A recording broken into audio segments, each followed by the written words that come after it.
I don't know how to tell you this, but our marriage ain't got a comment section. Everybody's got advice, everybody thinks they're right, but we're gonna trust Jesus every single night. Enough is enough, that's all we're gonna say. Grab your boots, grab your Bible, let's do marriage God's way. Honey, I don't know how to tell you this. Enough is enough. Well, here we are again. We are a week late, but we're here. Last week it just was crazy busy.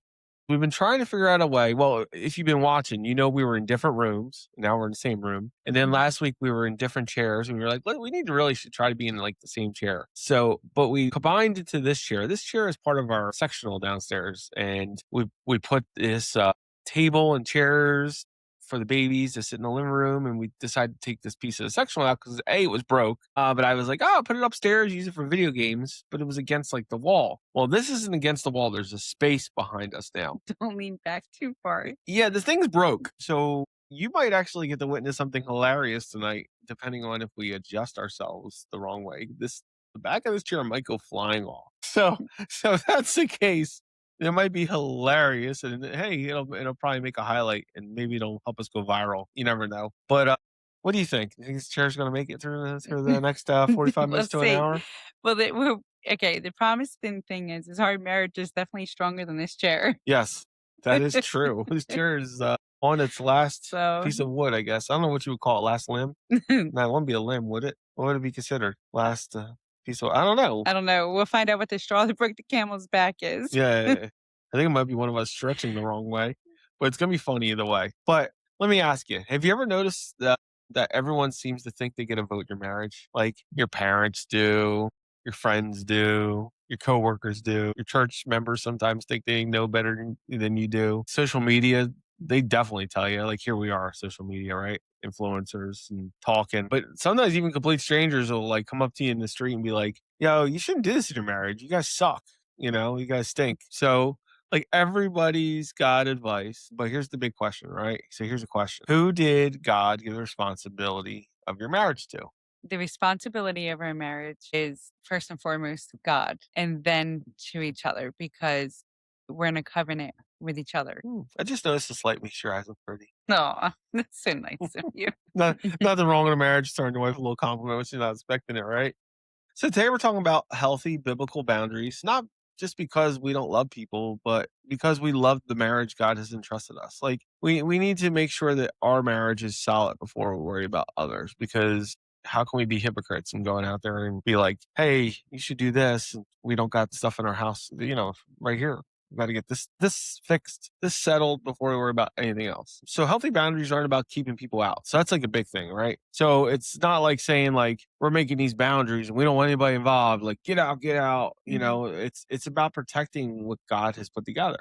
So I think that's important. So like as we go into this, like we're not saying like stay out, everybody, get away from us, leave us alone. And I mean, I think it's very important too to get biblical counsel from couples that are older and wiser and have been through similar situations. But ultimately, it does come down to what is best for the man and wife in keeping with what's biblical. Yeah. So I think the first thing we should do is define is God's design for marriage, right? Like, so I think the best place to turn to this is in Genesis. Pretty solid verse, 2:24.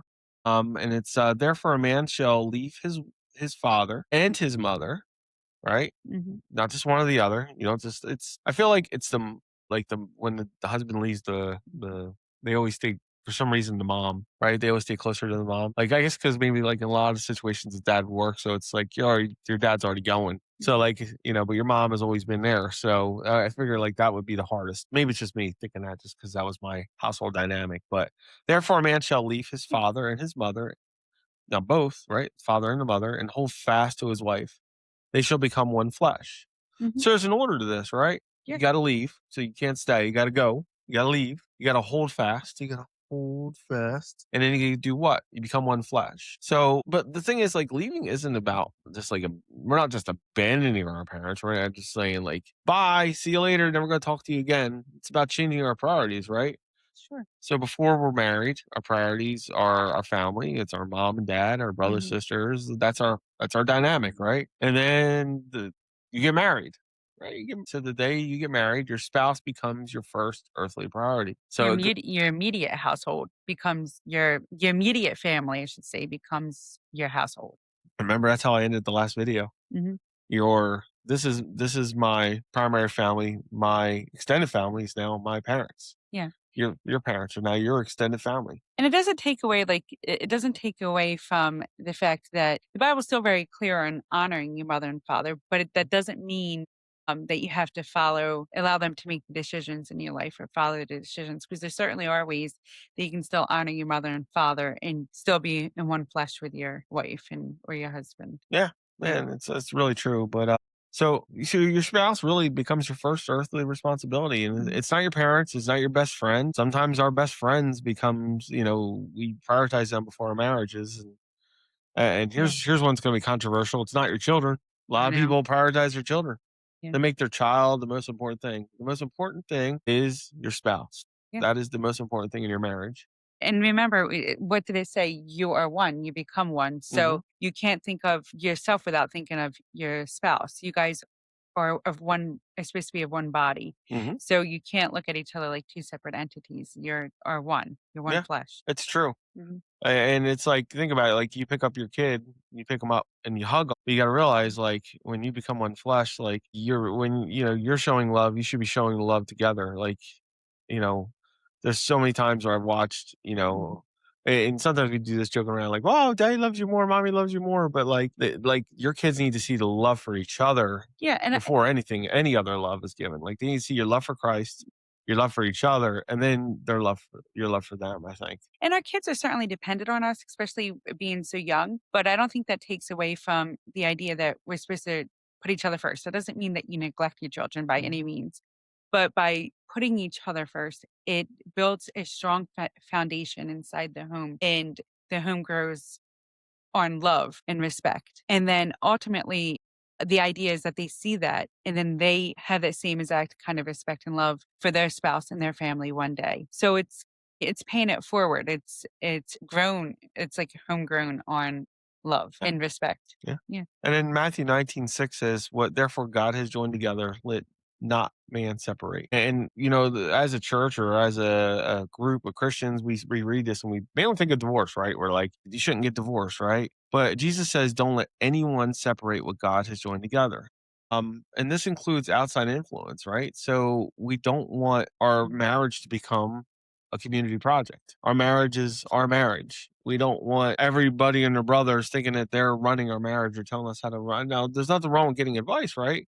Sure. There's nothing wrong with seeking godly counsel. But when it comes down to it, our marriage is our marriage. Your marriage is your marriage. And Mhm. don't let anybody think that they get to rule your marriage.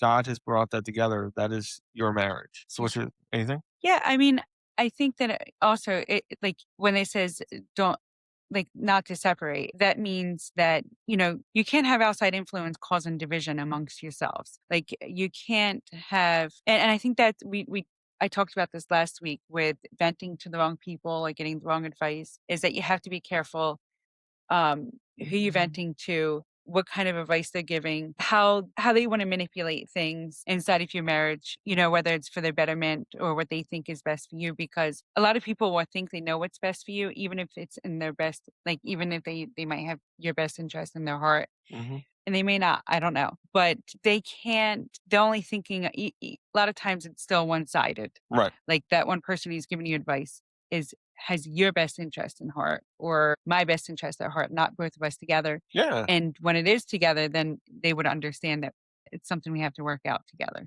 Right. And if you think about, like, in-laws, right? In-laws, you're like, if it's my mom and dad, I'm their flesh and blood, right? I'm their flesh and blood. Your parents, you're their flesh and blood. Like, they don't look at it the way like we look at each other, where we are one flesh. Yeah. A lot of people say it, but it's so easy to, like, you raise that child, like our kids. Like, I raised my daughter, I raised my Mhm. son. we raised those children, and it's really easy to think of them as our children. And, oh, if they get divorced, well, that's still my child. And like, that's not how we should look at things. Like, we need to realize that when our children get married, or when we get married, or our parents need to realize that now that those two entities are now one being and one flesh. And that's why I think one of the reasons we call our mom and dad, like I call your mom and dad, you call my mom and dad, Yeah. because now we are one flesh, and that is our mom and dad. Yeah. It's no longer two separate, we're not two separate entities anymore. We're one. So that's your mom and dad's my mom and dad, and my mom and dad's your mom and dad. It's, we're married, we're one flesh now. And then who tries to get between marriages? We usually think about our in-laws, right? In-laws definitely can Yeah. come between marriages. I've heard of, we really have been lucky where we haven't had our mom and dad. We've been given advice, Yeah. but there hasn't been like, you better do this or else, like, or else we're cutting you off, or else this, or else that. There are some very toxic in-laws out there, and Yeah. And that can really ruin a marriage too. Like absolutely it it can. can be, yeah, it's like toxicity. And it's Mhm. it's not just the in-laws' fault. It's also The spouse's the fault too, spouse's because fault. yeah, because I think like a lot of times as a husband or wife is not going to want to get him to break up or separate their spouse from their parents because nobody wants to do that. Nobody Right. wants to be responsible for that. But at the same token, when somebody interjects in a marriage so much that they want control over the marriage, that can cause a lot of resentment and a lot of frustrations because spouses living together in one flesh is hard enough because you have two Mhm. different minds trying to live in one flesh. But, if you think about it, even ourselves, when we really were one person, one flesh, we Mhm. still had conflict in our own mind. So now we're dealing with the conflict in our own minds, the conflict in each other's minds, and then somebody else throwing demands. You might have somebody else throwing demands when you in your marriage and what they want to believe is right. And a lot of times, where does that come from when people do that, right? Say if it's our parents and say you have an in-law that is interjecting and they're trying to control your marriage and they're trying to tell you what works best. Where do you think their ideas and thoughts typically come from? Do you think it's from the failures of their own marriage that they're trying to control your marriage so that you don't lead in the same failures? Yeah, I think there might be a little bit of that. They might see mistakes they made, and they're like, I always said, and I always teach my kids this, that Hmm. you see your greatest sin in others. So, like, what I mean by that is, let's say you curse a lot, and then when someone else says a word that's maybe not as strict of a curse word, it's bad, but it's not that bad. You jump on them for saying that. People who have affairs, you'll find out that someone maybe watch pornography and they'll jump down their throat, but you're over there having an actual affair with somebody. So like people who are adulterers will jump on adulterers. People who are drug addicts will jump on somebody with an alcohol problem, or like, it's typically whatever your sin is, whatever your vice is, you typically see that in other people. And I think that's where the speck in where Jesus was talking The about the speck in speck the in the log. eye. Yeah, the speck in Yeah. the log, because you might have a log in your eye, and then that person's got the same type of sin, right? The same Hmm. classification, if you will, of sin. And because you have that giant log in your eye, you see that little speck that resembles that log that you have. Hmm. Because of that, you destroy that person. You will attack them. You will go after them, because realistically, what you're seeing is a reflection of yourself, and it infuriates you that that is what is in your heart. And I think you're right. I think a lot of the times our parents might see that reflection of their failure, or sometimes it's your success. Maybe their marriage ended up in disaster, and because their marriage is a disaster, and they see you with this amazing wonderful marriage, and it's great and it's awesome, and maybe there's some time, maybe it's the opposite. Maybe it's resentment. Maybe it's Yeah. like, how come that worked and I couldn't get mine to work? And then sometimes it could just be the fact that they're used to, you know controlling you. Yeah. They're used to manipulating. You're not manipulating, that's not the right word, but they're used to you. I'm your mom, I'm your dad. This is the way you have to do it. Like, Uh, we tell our kids what to do, yeah. and that's what they're supposed to do. Yeah, I got one for you. Say a husband and a wife is having a conflict and the parents are siding with somebody and the person that they're siding with, how should they react? Should they go to their wife and say, "Well, I have an army and I'm attacking you because everybody thinks I'm right and you're wrong"? How do you manage that? How do you think that goes? Do you like you have a conflict? Okay, no, not even okay. There's a conflict, but before there's conflict, say hypothetically, your mom comes in and says, as a wife, you should be cleaning the house more, or you should be paying more attention to X, Y, Z. You think that, but as the wife, now I feel like I'm attacked, and you agree with your mom. You don't agree with my what I think, like, oh, I'm working, I'm taking care of the kids. Maybe I can't get to the house, and there's no harm in a man helping clean the house, right? And I know you don't mind helping clean the house. So this is why I'm saying it's a hypothetical, but a realistic situation where it happens sometimes, right? So as the spouse who has the army that backing them up, how do you manage that? Well, I think the ultimate thing is if you're given advice, so where you should do this, your spouse should do that. I think ultimately the first thing you need to do is it a biblical mandate, like where the Bible says thou's wife shall do the dishes. If your mother, right? So if there's a biblical mandate where the wife should do the dishes, then yeah, the wife should do the dishes. But I mean, I wish that verse was there. Well, you So, know, but I always say that I have a lot of like faith in your leadership and trust in you because you put the Lord first. But my two vices that I have with you, my two fears, is the way that you do dishes and the way that you do laundry. Like seriously, so well, I mean, I did the dishes twice today, and it came out clean. yeah, you did. So, But but but but so I think the first thing we should do is when someone's telling us, "You that person should do this, that person yeah, should do that," is like, is it a biblical mandate? Is it a biblical requirement of that spouse? And mhm. if it is, then it's biblical advice. Yeah, it's sound So it's advice. sound Yeah. advice. So, but if it's just something that someone believes that the wife should do or that the husband should do, just because they think they should do it, Mhm. that's not sound advice. That is interfering. And then whether or not it's good advice or not, it could be great advice. And how do you think the person's gonna feel that has the opposing opinion? They're going to feel attacked, Right. right? So So is there gonna be any resolution? right, and when you're coming after somebody with an army of people with a group behind them, that is the definition of interfering. Well, my So mom even feels this way, or my dad right, even feels this way. Well, I was talking to my friend, and even they agree with me. Well, again, it goes back to what we talked about last week. You don't want to go to others to validate your feelings to set your spouse up for failure. right, and then ultimately, let's get back to the biblical mandate, right? If your mother-in-law and father-in-law have an issue, and they're going to your spouse and saying, "Hey, I have an issue with this," they're screwing up already. Mhm. So the first thing they should do is just go to the spouse. They should go to, let's say, her mom. And I'm not saying this is hypothetical. Her mom has an issue with something I'm doing. Her mom should come to me. It's like, "Hey, I have an issue with this." Her mom shouldn't go to her. Her sister shouldn't go to her, and her uncle-in-law or uncle-in-law be my relative. Your uncle shouldn't go to you and be like, "Guess what? This da, da, da, da, da." They should come to me because it's a biblical mandate. You have a problem with your brother, go to your brother, right? So go to me first. Say, "Hey, I have an issue with you doing it," because maybe there's a Well, dynamic you're missing. and again, you said that's a biblical mandate, but not everybody in your family is going to follow the Bible or Right. be of Christian faith. So, But I agree with you. yeah, But then you as the spouse should say, if you have an issue with Brian, you should go to Brian. go to Brian. Right.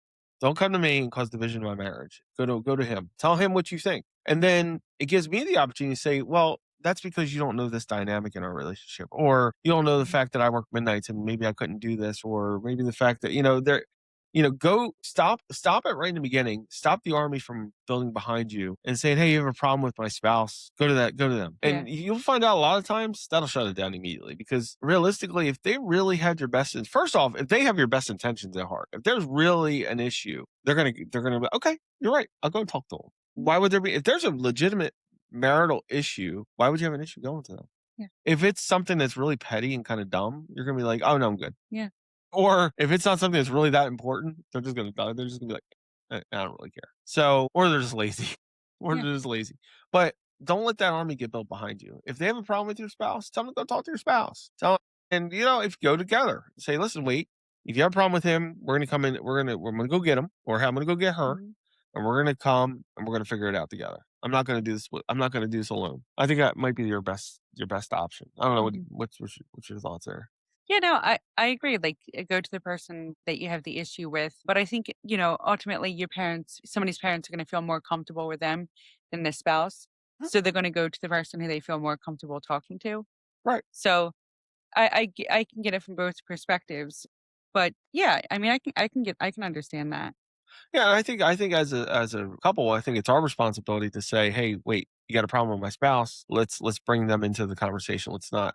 I hate when people talk behind my back. I hate when I don't want to be that person who talks behind someone else's back. So maybe shut that down. Say, "Hey, you got a problem? Oh, wait, let's get him on the phone. Let's call him." Or, "Hey, he's going to be here in 20 minutes, or she's going to be here in 20 minutes. Let's But don't let those parents, don't let those in-laws or even your own parents drive a wedge between your relationship. If there's a legitimate concern, bring the other person into that conversation. You are no longer one flesh. Make You it about both flesh. Make it about the unity. Make it about us. You have a problem with us? Let's talk about us. So what's your opinion? Okay, so say my mom comes to me and she makes a comment about you, and then that's negative, but I said it straight. And I'm like, you are, thinking way off base. You don't even know the full circumstances surrounding the situation. And you said it straight, like right there. You nip it in the butt right there.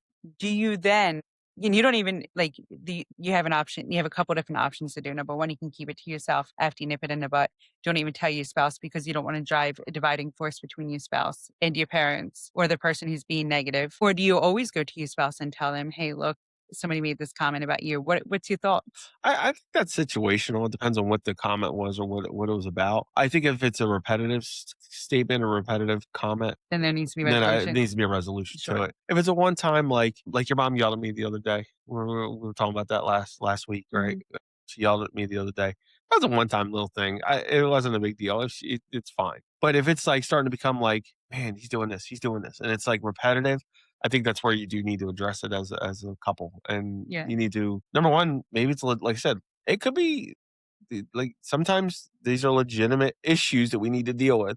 Yeah. Sometimes it's not. So, but if it becomes a Habitual. habitual thing or a continuous thing or statement, then yeah, I think we do need to bring that to the spouse and say, hey, my mom or your mom or said this statement. Maybe it's my mom saying it about me to you, or vice versa. So I think at that point we do need to address it. But I think the big thing is if we have our family coming and saying, "Hey, we have an issue here. We need to pull." We're not two flesh. We're one And flesh. Let's yeah. do it together. And it is, it's insulting. It's very like if somebody makes a negative comment about my husband, it's insulting to me because he's the man that I entrust into and you're a good guy in my heart. So in my book, you're a good guy. Well, So when somebody comes in, if somebody were to come in and insult you, my first thing is going to be on a defense. Like I take that personal, and I should because it's a reflection of me. We are one flesh. So if you're talking about my husband, you're talking about me. Like right. it, That's how you should look at it. you know what I mean? And I'm going to get defensive. I don't get offended very easily that often, but I think I would probably be more easily offended if somebody were to talk about my husband and talk about me to my face. I can easily accept and be, I like people who are honest and able to speak their mind. I tend to like that more than when people sugarcoat things because then I never have to worry about what's on their mind Mhm. because it just comes right out. Right. And not everybody's that kind of person, and that's okay. I just like that type of personality. So when people say something to me that may not always be positive, I can either laugh it off, agree to it, which I typically do that. I either laugh it off or I agree to it because I'm well aware of my flaws, or I can get mad about it. Very little time, so I get mad when it's about myself. But if somebody were to talk about you in a negative manner, I think I would be more readily frustrated. Yeah. Yeah. And we talk about in-laws, but there's so many other things. What about friends? What about when your friends decide to be that person? And friends have a tendency, especially if you have a group of friends, they have a tendency to. I'm adjusting myself, and I'm like super afraid to move the wrong way with this chair. But your friends have a tendency to team up. Like I said, I keep my group of friends small, and my group of friends are usually very. I try to be at least biblical, or at least like Christian. I try to at least keep it to that area. Yeah. Now, it's not. I have a large group of friends that aren't Christian, so I also want to make sure I say that too. But there's different Different advice and types of different friendships ways too. I look at it. Like I'm Yeah. gonna take their advice, whether they're Christian or non-Christian, to heart. But I'm also gonna look at it always looking at it from a biblical standpoint. I'm never gonna look at it from because Mhm. unfortunately, God's law overrides everything. yeah, I mean, well, that's a good thing, and Yeah. God's book's the book. Like that's our I mean, directions. it gives pretty sound advice. I mean, as like I think we talked about this earlier. We direct our children in the best way that we know how, right? And that book is our ultimate creator telling us what is in our best interest. Right. And when we follow that, there tends to be a lot less heartache and destruction than when we decide to make our own decisions based off our own deceptive heart. Yeah. Yeah. And so friends are great. We also got to watch them. So we also Yeah, especially in a new relationship, because you have to Mhm. realize that when you have a new relationship and like whether it's I mean, this is kind of like treading tight there, but if you are seriously dating somebody with the potential of them becoming a husband and wife, and every other qualities are there, of course you're not leaving your friends and family and cleaving to them. You haven't became that family unit yet. Mhm. But if they do have the potential to be that spouse, you do want to kind of protect that too. You want to start treating that like the marriage that you hope to get into if you guys are on that same mutual page. And even in early marriage, because your friends are used to you being single, they're used to you being available to them, they're used to you being a different support system. And now there could be a little bit of jealousy issues involved with friends and family as well, Yeah. that when you aren't as readily available and this new person has come in a picture, it's kind of like, man, they've only known him for maybe a year or a month, or they've only known him for this amount of time, and they've became more important than I did. Like I was their person. I've known them since they were like 4 years old. Or if you're a parent, you're like, I gave birth to that person. And I know them, like, and now this person's coming in and they're overriding that authority, or that where they Mhm. once were. Well, you also have that problem where, especially well, I mean, maybe not now because I'm older, but when I was younger, when you get married and now your friend who was you were just single 5 minutes Single, yeah. ago, they're still going. They're going to the clubs. They're going out dancing. They're going out this and that, and you're like, you're married now, and I mean, yeah, you could still do that stuff, but should you still do that stuff? And that's why people typically say that like, their friends change when they get married. You have kids. Your friends change when you have kids. Mhm. And they should. They And should, when yeah. you kids move out of the house, your friend I haven't experienced that yet, but your friends change when you have no more kids in the house because you go to RV clubs, you going camping, you're doing this, doing Oh, you that. mean there's a change in friends? I There's thought a you meant change there of was a change friends. in their personality. I get No, what it's you're change of saying. friends. Change in friends, yeah. Because people come into your life for certain purposes at certain times, and you tend to hang out with like-minded people. Mhm. And yeah, so that's true. Yeah, the type of friends that you're hanging out with does change. I thought you meant your friends are saying that you changed once you get married, or you changed once you have kids, because Well, that's you natural too. do. You You also do, do yeah. change, So you yeah. do, yeah, And that's the thing, like, and that's I mean, same thing when you and get you saved, should, right? yeah. You get saved, you start thinking about things differently. You start thinking about what you're doing Mhm, differently. So your friends typically change. People get offended by that statement, but it's like, people do it all the time. Like if you're part of this yeah. community, hang out with this community, part of that community, hang out with that community. Like you hang out with people like-minded ways that, in that area. Like Mhm. it's political. You're Democrat, you typically hang out with Democrats. You're Republican, typically hang out with Republicans. You're independent, you kind of hang out with whoever you want to hang out with, right? So And I know, like for you, like you kind of were raised biblically. Your parents were always from the Bible. My parents were of Christianity, but of religion more than biblical. So this is a little bit different. We're a little bit different here, but like how we die to ourselves and we become new again, and you start following the Lord in different ways. My belief system has changed drastically from who I was 5 years ago to who I am now, drastically. And, like people that I've known before would make comments, we used to think this way. Well, yeah, I used to think this way because I didn't know any better. I didn't mhm. know. I studied things from a different light and a different perspective now, and now I have a clearer understanding. So, yeah, and I think that's with anything, with life experience, you get clearer understandings of, you get clearer understandings. Marriages are certainly going to make mistakes. Everybody's going to make mistakes in marriages, and that's a part of growing pains. And what helps marriages actually grow stronger sometimes Mhm. is going through those trials and tribulations. So as parents and friends, maybe sometimes they don't want to see you hurting. Maybe they really do have both of you best interest and they want to see you make it through. But sometimes part of that growth and that bonding means that you have to go through those trials and tribulations together and walk through the Mhm. storms together, figure it out. Because it's easy to say we love each other when everything's going smooth sailing and we're doing everything perfectly, but it's the love that builds stronger through the trials and tribulations. Mhm. And then so like another category, and I think I'm gonna combine these. I know we separated them earlier, but we talked about coworkers and people you go to church with Mhm. and your ministry at church, right? I think we should combine these because yeah, I get co-working is working, but realistically, when you at church, you're a servant, right? You should be working, you should be serving at church. So realistically, I think we can look at this in some similar ways, but obviously some different ways, but we should combine these areas. So I know where I work, and where other people work, there's this term that I'm sure you've heard, work wife Oh or work yeah. husband. There's this video that got real viral a couple years ago where he takes his wife to work and he's like, "Oh, this is my work wife," and she's like, "Oh yeah, I hear about you all." He brings his real wife with him, and she's Mhm. like, "Oh yeah, I hear about you all the time," and he kisses his work wife. She's like, "Whoa!" She's like, "Johan, this is my work wife," and then Ooh, couple minutes later, this little kid comes up and the kid's like, "Daddy!" And the dad picks up the kid and hugs the kid, and then his real wife's like, "Wait, whose kid is that?" He says, This is my work kid." And it's like yeah. it's so true though. Like you have one wife, you have one husband. You do not have a work wife. You do not have a work husband. Your coworkers, you go to work, you come home to your family. They're your coworkers. They should not be involved in your marriage. They You're should. not married to your You're not. bestie. You're Nope. not married to your work You're married to your spouse. bestie. That is it.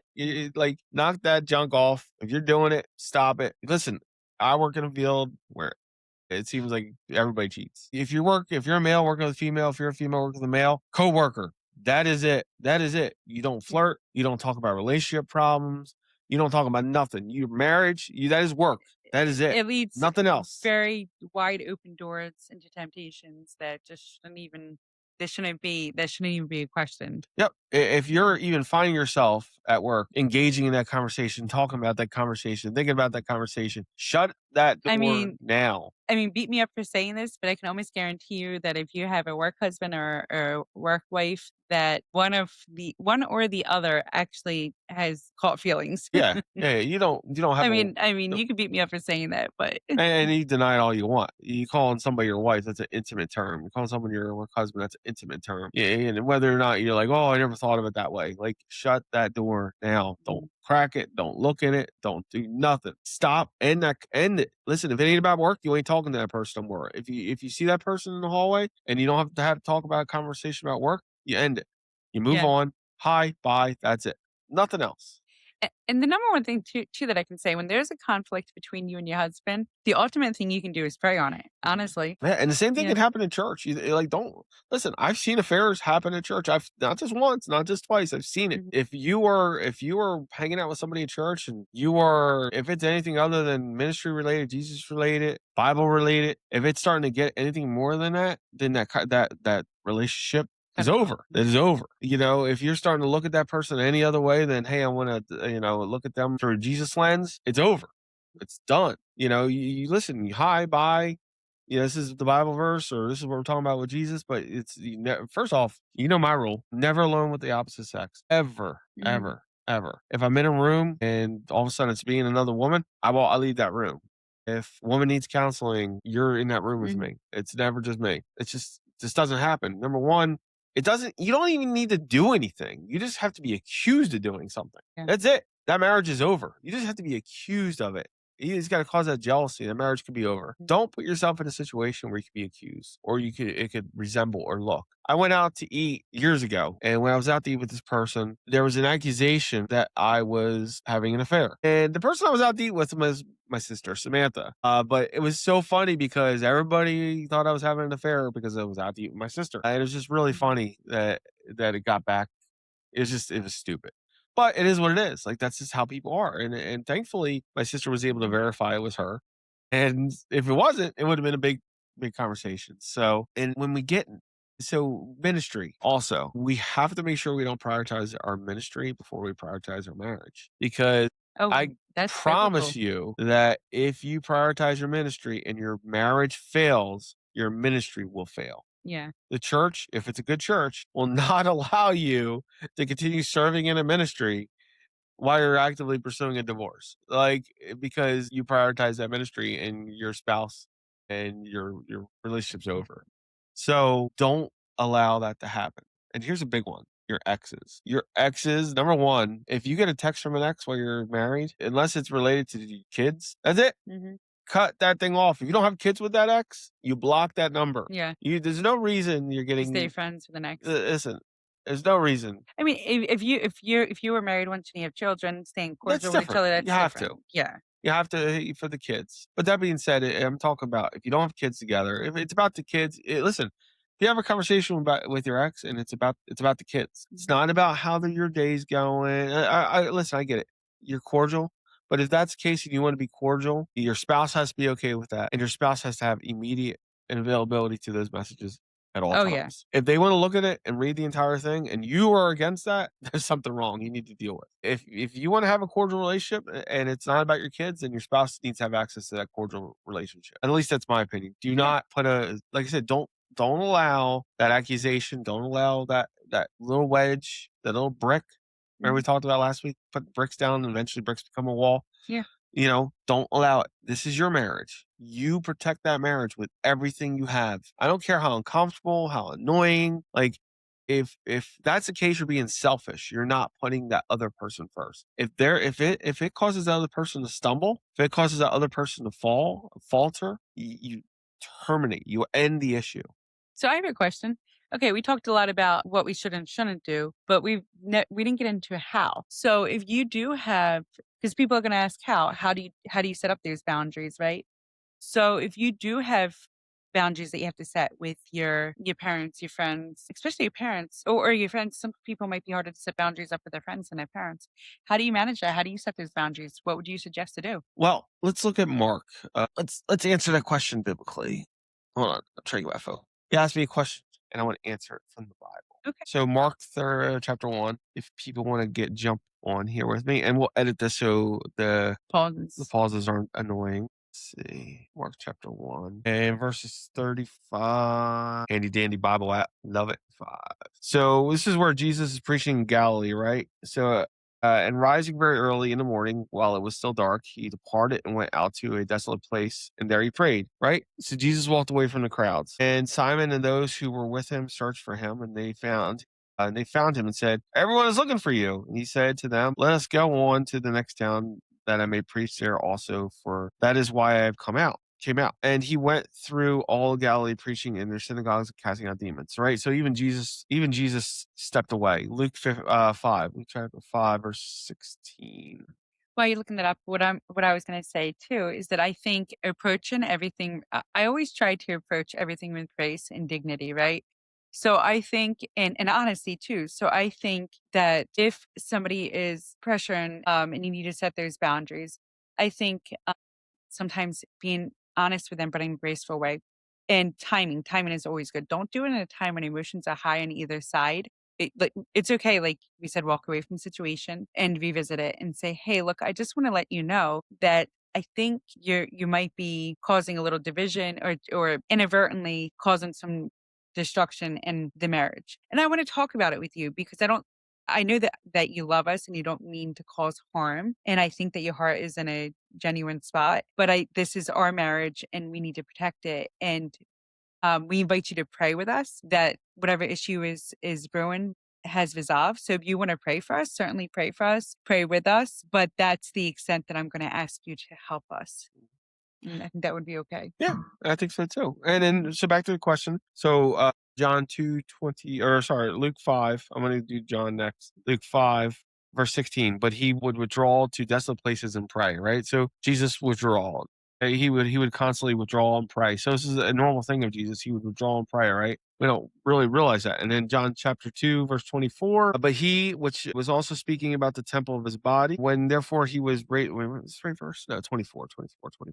Jesus, verse 23 is now when he was in Jerusalem at the Passover feast, many believed in his name when they saw the signs that he was doing.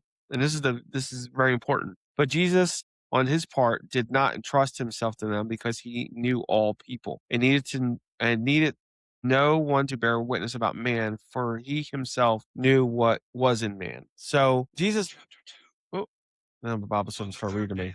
So Jesus withdrew. Jesus didn't entrust himself to everyone, right?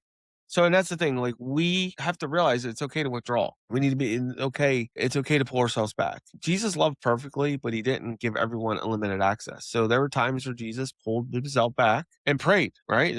Just like I said earlier, we need to sometimes when we're giving advice or people are interfering or people are maybe giving us good godly advice, we need to pull back and we need to pray. And I think the important thing is that if it is an issue about our marriage, we need to pray together. We need to, see is this something we do have an issue with? Maybe it is. Maybe it is an issue we need to deal with. And B is so we need to pray. We need to get into the Bible and see where we are. And sometimes we also need to realize that sometimes that person may not have our best interests at heart. And sometimes we really shouldn't give unlimited access to everybody. Boundaries aren't selfish. It's wisdom. Like, you need to have boundaries. And we need to also realize that honoring isn't the same as obeying. Like, sometimes we you hear honor your mother, father, which is it's Mhm. great. But honor never ends, but obedience changes. And when you marry, God says leave and cleave. Yeah. And so that changes everything. You can respectfully say, we appreciate your advice. And this is say not just your mom and dad, but anybody who's giving you advice. We appreciate your advice, but we've prayed together, and that's honoring. Mm. So we prayed together. We sought biblical counsel. We've gotten to the word of God. We prayed together. And you know what? This is our marriage, and this is what we believe that God is leading us to do. And you're Yeah. honoring God in that. And if you have parents who honor God, parents, I think they would respect that. You've sought the ultimate counsel. You sought the Bible. You sought through prayer. You sought the Holy Spirit. Mhm. And if you have godly parents, I think they'll love it. And we realize that in all of this, the enemy loves division. The enemy loves it. Satan never there's rare times where marriages are destroyed in overnight. It's like Mhm. usually it starts smaller. It's a little tiny thing, a little offense, a little comparison, like, my ex didn't do this, or I never had this problem in this relationship, or, this person at work treats me this way, or a little outside influence, or it's just these little tiny cracks that become fractures, Yeah. right? These, like I said, these little bricks that become walls. And in Ephesians chapter 4, it says, neither give place to the devil. Don't give him an opening. Don't allow him. Remember, I taught that earlier. Shut that door. Yeah. Slam it shut. Get away from me, Satan. That's one of my favorite things. Mhm. He says to was it Peter, right? Get away from me, Satan. We don't critic. So here's a couple rules that I have in our relationship. And I think say we have. We don't criticize each other publicly. Sometimes I'll joke around with her, but I would never, if I have a serious critique. So if you hear me saying something about her, it's a joke. So I would never actually, like, something that I actually am upset with her about, I would never criticize her publicly, ever. We don't let family make decisions for us. Like, we don't do it. Like, it's our marriage. We make decisions for Mhm. us. We will take the advice. We'll appreciate it. We'll seek counsel in it. We'll pray about it. We'll get into the word of God about it, but we will not let family make a decision for us. This is our marriage. They are not our marriage. They are not our flesh. We don't compare our marriage online. Like, there was a show you watched when we were dating. I couldn't stand it, and you loved it. It was that you never see the person we date 'em. Blind date? Blind date. Yeah. Like, it is so easy to, and then you see like these things with the roses where they give roses. Like, they put out all these things where, like, look how I wish my marriage was like you will, like, and it's like I feel like women are more like, I mean, there are some guys that are into it, weird, but whatever. But like, I feel like this is such a tactic of Satan. He puts these shows out there, and women are typically drawn to it. And what does it do? It shines this, like, grass is greener on the other side light, and you're like, I It wish sets my the marriage was like that. expectations too high. Yeah, like, Lower your expectations. what was the number one book? And Christian women were buying it like crazy. They were buying it and buying it and buying it. And 50 Shades. 50 Shades. I didn't even have to say it. She knew what I was talking about. That book was going crazy. Christians were buying it. There's this, what's a new movie coming out that everybody's talking about that they're saying that, oh, it's coming out in a couple weeks. People are going nuts over it, and it's just an evil. I forget what it is. I don't know. The only movie that I knew that's coming out or that recently came out was Toy Story 5 and the new Marvel movie. I know So Spider-Man. I 2 don't know what other weeks. movies coming Can't out. wait. But there's this other movie coming out, and I'm like, I can't remember what it was, but it's like just purely evil, and it's like everybody's wanting to watch it. It's just crazy. But like, don't compare your marriage online. Don't compare it with movies, because they're going to be like the greatest relationships in the Actually, world. that's just anything online because nobody's going to put their worst selves Yep. online. They're always going to put up the holidays, the vacations, the good moments, the smiles on camera. I mean, small select people put their drama on there, but even them, they don't put all of their drama out there. So when you see somebody who's continuously happy online and showing these things, you don't know the hardships that they've been through because they're withholding that from you. They don't want to Mhm. share that part of themselves with you. So don't look at the small glimpse that you see online about somebody and ever compare anything in your life to that. Yeah. Yep. So we don't criticize each other publicly. We don't let family make decisions for us. We don't compare our marriages online. We solve problems together first. So we try to figure it out. If we can't figure it out, then obviously we'll seek outside counsel. But we try to figure out our problems together. I think I think it's like anything. Like if you ever go to like camping as a kid, they give you this little like problem to figure out, and you figure it out. You bond together more. Yeah.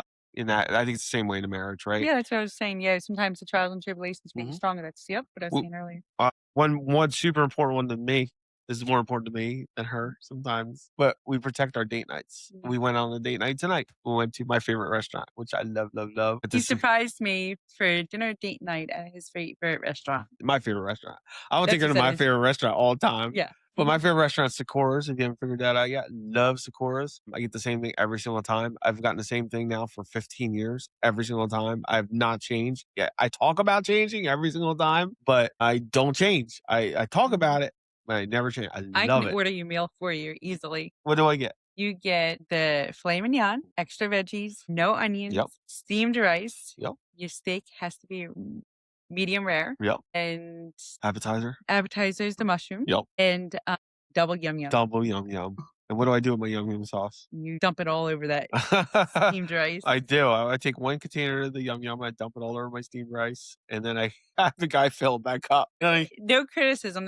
I'm not criticizing him. I'm just dropping the hint loud and clear. We have been to Shakura's a lot of times because that's his favorite place. There are 2 places that I want to go to that we have not been to yet. And I know. I'm waiting. Well, the first thing, the one I place know, they're always terrible. closed. Yeah. Or it's always so They're in the busy you can't get in. reservations. And the other Yeah. place, you got like it's so the one Neither place, one of them ever have. yeah, and they openings. never have anything opening, and we're like with kids, and our date nights are usually sporadic, and they're like, hey, let's have a date night. You have to be part of a special club to get in or Yeah. something. I don't understand. I don't know how people This get place in in there. Hamilton, we really want what's it called? Scarpelli's? Scarpelli's. Like we really want to get in there, but like Unless you go 9 o'clock at night. yeah, for but even dinner. then it's Yeah. not tableside service. It's the Sometimes it's tableside at 8:45, I've 9 o'clock. well, yeah, I want to do the tableside experience where they come out with the mozzarella cheese, Yeah. like, but like The it's tomahawk you have to, it's steak like 2 cooked at weeks. I tableside. can't figure out what I'm doing tomorrow. I Like, I don't know. know what I'm doing tomorrow, let alone And 2 you weeks gotta from commit now. to dinner at 9 o'clock And at it's a night. $35 fee if you miss it. I know. So like I might be working 2 weeks from now. I If might you be don't going, like to eat late, your dinner's late. You're yeah, like, it's too well, late I to don't eat. honestly even care about that. It's just like, excuse me, yawning. I don't know what I'm gonna be doing in 2 weeks from now. So like, heck if I know if I want to make that appointment. But we protect our date nights, right? We pray before major decisions. If we feel like we need to do something, obviously it's like, if you cut it down a tree and it's a $2,000 job, it's something we have to do. We know we just got to do it. Mhm. We pray about the financial means of how we're still going to pay our mortgage, but it's not, obviously it's a decision we know we have to make. But we typically pray before any major decisions, and we don't let work become another spouse. A lot of times work becomes another spouse. Yeah. We don't have to go out to eat. We can go on a date night and not go spend $100. Listen, we can. That's awesome. But if I have to go now work tomorrow and not be with my family in order to do that, then His that's wife silly. is happy going to Dunkin' Donuts for dinner. No, I'm just kidding. I'm Yes, just we can always kidding. do. But unfortunately, Dunkin' Donuts is almost as expensive as Yeah. going out to eat. We went to McDonald's with the family the other day, and I was like, I could almost sit down. Actually, McDonald's, we spent more money at McDonald's for me and you the other day than we did at Chili's. Oh, yeah, Chili's can get a pretty Because decent meal. yeah, remember we got Chili's has this like really awesome deal. It's what $11, Mm-hmm. $12, and you get a soda, appetizer. And here I am promoting Chili's, and a meal. They do got some good deals though. Yeah, but I was like, McDonald's cost me $14.99. Yeah. So let's go to Chili's. And the mozzarella stick so good. Yeah. Oh yeah, you love those things are solid. Huge. Those things are huge. Yeah, they got Talking the about big cheese old pool. cheese. Who needs Scarpelli's with their cheese pool? Did you see the video of the cheese pool? I know. I want Scarpelli's? the cheese pool. I know I trust want me. the cheese pool too, but I would say you can't compare it. I mean, it is a good cheese pool, don't get me wrong, but it ain't that kind of cheese pool. So that thing is like, whoa! I was It's trying to like be optimistic. it's like a what do they call that? What's the stupid musical instrument? Because they're making fresh mozzarella at Yes. tableside. That's why. Yeah, That's it's why crazy. cheap. Crazy. But so we're getting close on our time limit, but let's do some rapid fire questions. Okay. Is it okay to tell your parents no, Yes. but respectfully? Yes, respectfully. So Genesis 2:24 says your spouse becomes your primary earthly relationship. And honor doesn't always mean agreement. So just because you could still honor somebody and not agree with them. Should married couples keep secrets from family? Yes. Yeah, your marriage should be. Mm. You should marry. If your marriage should have privacy, there's things that stay between me and her. Not every disagreement belongs on Facebook. Don't be posting it. Don't be talking about it. And not every issue belongs at Sunday dinner. So you don't go visit your mom and dad and say, guess what? Guess what they did this week? But never hide abuse. If someone's hitting you, abusing you, adultery, you need help. Yeah. All right. And if someone's breaking the law, if they're robbing somebody, hurting somebody, they're committing criminal activity, those things require help. So Mhm. don't hide those things. Proverbs 11:13 says a trustworthy person keeps a confidence. So you want to trust your spouse, there's confidence there, right? Can children become idols? Yes. They can. Yeah, I agree. I Mhm. completely agree. So, but I'm sure for some people that was a shock. Yes, children are blessings, but they're terrible It's so gods. They're yeah. terrible Yeah, gods, they are terrible gods. right? But it's so easy to idolize our children. We have so much love and compassion for our children, and we should love our children and we should be compassionate about them, but we also have to know where they fall in the hierarchy. And it doesn't mean abandonment and that doesn't mean neglect, just to be clear. It's Mhm. just appropriate care. But go ahead. Right. And the greatest gift you can give your children, the greatest thing you can give your children is parents who love Christ first and each other second. If Mhm. you can give your kids that, it's going to be an amazing, amazing, amazing childhood for those Yeah, kids. I always have I have a theory. If your kids are old enough to understand who Superman is, Spider-Man is, they're old enough to know who Jesus is. So the earlier that you introduce them to Jesus, the faster that they're going to love Jesus, and they're going to understand why you put Jesus first too. Well, I would say more not because most kids, young kids, don't know that. But if your kids are old enough to know who Santa Claus is, Yeah, that's because I would say Santa Claus, Bluey, Louis. Yep. Mickey and Minnie Mouse, Yeah. they can understand fully who they are. And you're like, well, they can't understand Jesus. Listen, my 2-year-old, she can understand comprehensive details about who Bluey is, who Mickey Mouse is, who their friends are, who they're hanging out with. Hmm. She can tell you all about it. They can understand who Jesus is. Don't, it's never too late to tell them about Jesus. Start telling them about Jesus now. Yeah. Should your friends know every single problem in your marriage? I think we answered that before, right? Yeah. No. No, you definitely seek wise Mhm. counsel. You don't seek public opinion. There's a huge difference in that, right? Proverbs 15:22 says, plans fail for lack of counsel. So counsel's a good thing, but it's not gossip. There's a big difference. And don't use counsel to gossip. That happens a lot. Do you let your spouse know when you go for counsel? Sometimes you do. I think that's situational. Sometimes maybe yes, sometimes maybe no. Like if it's something that I want to seek advice on before, I would never hide that I would be like, hey, I'm going to go see my buddy Jay. I just want to catch up and talk. There's nothing wrong with that. But number one, you don't lie about where you're going. So Sure. that's the thing. But maybe if you're going to talk about getting good biblical counsel. And let's say you're going to say you lusted after somebody and you're like, man, I lusted after somebody and I want to tell my wife, but I want to talk to my friend about it first to see what kind of advice I should get, biblical advice I should get. I wouldn't be like, hey, honey, I'm going to go talk to my friend about this chick I checked out at Mhm. work. That would be terrible. Yeah. So, like, hey, honey, I need to go talk to my buddy. I need to get some biblical advice from him. And then, get that advice from that person and then come back. So I would say it's situational. So it depends on what it is. Yeah. Is it okay to unfollow people causing you problems? But whether it's social media or actually in real life. Yeah, absolutely. Right. You have to protect your heart. You have to protect your peace. And you definitely have to protect your marriage. Not everyone deserves daily influence over your life. Even Proverbs 4 tells you to guard your heart. So guard it. Protect your marriage. Okay. I'm going to pause and guard your heart for a minute too, because I have another question. Sure. So you have your set of friends that you go to for Yes. biblical counsel, right? Maybe one or two. I have Uh, very small. And I'm okay with the people that you go to for biblical counsel. Like I trust them and I think they're pretty sound in the stance where they are, right? Say I wasn't okay with them and they weren't okay with me. We had a mutual dislike for each other. Would you go to them for biblical counsel? Well, what's your Or maybe you don't know if they like me or not, but something in my heart is telling me I don't trust that person. well, my question be, what is your reasoning behind that? So, Yeah. like, is it just because I don't like that person? Well, that's something that we need to work on your heart because that's a Yeah. you issue. Yeah, like Uh, not but that I don't if like that it's person, like but something tells me I don't like that that person because they drink a lot, then yeah, yeah, that's definitely an issue. something tells me that person's not as trustworthy as you think they are Okay, because I feel like that they're untrue to themselves or untrue to you. You might not see it. but I think that they can be misleading. I think that we would sit down and have a conversation Mhm. about that. We would see where your heart really lies in that area. And if that is a important thing to you as my wife, and you said, and even if it's my very close friend, and Somebody else to get a bit you, I would counsel. have to find somebody else to give biblical counsel to because my Mhm. marriage is more important than my friendship. Okay. And no matter how much it would hurt to lose a friend of 20, 30 years. Well, you don't have to lose the friendship, but I don't But want you to go to that person for advice, just say. well, and that's the case, then that person would become that I would have no choice but to respect my wife. But I would also have to see the heart of the issue and see Okay. like what's going on there Fair enough. because sometimes people just don't like people. And I would have to see where the problem lies. So it's hard to say because that's a situational thing. But ultimately, if it came down to my wife saying, I don't really like you getting advice from that person, I would have to sit down and be like, well, is it because they're giving godly advice and my wife's not liking it? Or is it because there's a real reason behind it? And Mhm. if the real reason behind it, your wife, obviously your marriage comes first. So Okay. that'd be my answer on that one. Fair enough. What if boundaries make people angry? So like you put a boundary up and then that person is angry. Yeah, and they probably will be angry or hurt or yeah.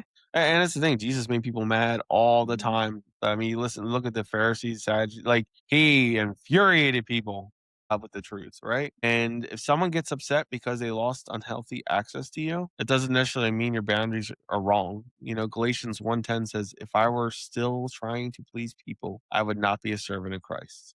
Yeah. It's that simple, right? And it's so something funny, right? Mhm. Things nobody should ever say. I talked to my mom and she agrees with me. Oh, yeah, we talked about that All earlier, right. yep. All right. Mhm. So that's something you should never hear in your relationship. If you're saying I talked to my mom and she agrees with me, Yeah. you're doing it wrong. Mhm. Right. My coworkers voted and they think you're wrong. My It's coworkers voted and they hilarious. think you're wrong. Mhm. I asked no wait, I asked Facebook, or in your case, I asked ChatGPT about my marriage advice. No. ChatGPT said you're wrong. So and then you get on ChatGPT and say, well, tell me why my husband's wrong for telling me I'm wrong. And then it tells you and then it'll tell you that I'm wrong. So yeah, Yeah, and because you know why? Because and this is the problem with not even just AI voting their opinion into your relationship. This is the problem with your friends voting and your coworkers voting is that they're hearing your side of the story and your version. They're not hearing the other version of the story, mhm. the other side, right? So of course they're going to agree with you because you're going to certainly tell their story in a persuasive manner, aren't you? Or how about my sister who's been divorced 14 times says that we're doing this wrong in our relationship. Yeah. That's another one, right? So let's ask ourselves tonight, who has the loudest voice in our marriage? Who really does have the loudest voice in our marriage? Who influences our decisions the most? Who really influences our decisions? And have we invited people into places that only God and our spouses belong, right? So the answer to the first two questions is who has the loudest voice should be Christ. Who influences our decisions mostly should be Christ. And then the answer to the third question, because now we know the answer to the first two, is have we invited people into places only God and our spouses belong? Listen, if your ultimate decision isn't coming from the Bible, isn't coming from prayer, it's coming from somebody. Humans are flawed, messed up, even if it's great advice. Even if it's amazing advice, even if it's wonderful advice, if that advice violates the word of God and it sounds great and it feels nice and it seems good, but it violates what God has ultimately told us and established with us, it's wrong advice. And Ecclesiastes 4:12 says, though one may be overpowered, two can defend themselves. A cord of three strands is not quickly broken. A successful marriage isn't one without problems. Listen, we have problems. We come on here because we have problems and we want to hopefully help you not have those same problems. Or maybe just, hey, here we are, but we're faltered. We're sinners. We're messed up. Everything we say is just something we're saying. Read your Bible. Pray with your spouse. Talk with your spouse. Don't listen to us. Listen to the Bible. We're hopefully just pointing you that way. That's all. That's what we're And doing. humbly, if you're the marriage or the couple listening to this tonight and saying, "I don't have any problems in my marriage," I guarantee you're gonna wake up tomorrow with a problem. So humbly, every marriage has Every problems. marriage has problems, right? A Yeah. successful marriage isn't one without problems. And this is where it is. Mhm. It's one where husbands and wives stay united with Christ at the center. So if you want a successful marriage, do it where Christ stays center in it. If you do that, if you keep Christ center, you got a good marriage. You got a successful marriage. And if you start to falter from that, you start to fall away from that, you'll Mhm. feel it. You'll start to hurt. You'll start to realize that there's spacing between you. So final thoughts, final takeaways, final thinking. People often hear the word boundaries and think you're pushing people away, but biblical boundaries aren't about pushing people away. They're about pulling your spouse together, right? The strongest marriages don't have the fewest people around them. They have the clearest understanding of who belongs in the center. It's not parents, it's not your friends, it's not social media. It's Christ first, your spouse second, and everyone else in the proper place. So, that being said, remember boundaries don't keep people out, they keep your covenant safe. And so, honey, I don't know how to tell you this, but sometimes enough is enough, right? Amen. So, we don't know what our topic is next week. I guess we're going to wing it and see where it goes. But Yeah, but Justin, throw it out to yeah, us. that'd be great. Yeah, throw it out to us. Help us maybe figure it out. We'll see you all soon. Honey, I don't know how to tell you this, but our marriage ain't got a comment section. Everybody's got advice, everybody thinks they're right, but we're gonna trust Jesus every single night. Enough is enough, that's all we're gonna say. Grab your boots, grab your Bible, let's do marriage God's way. Honey, I don't know how to tell you this,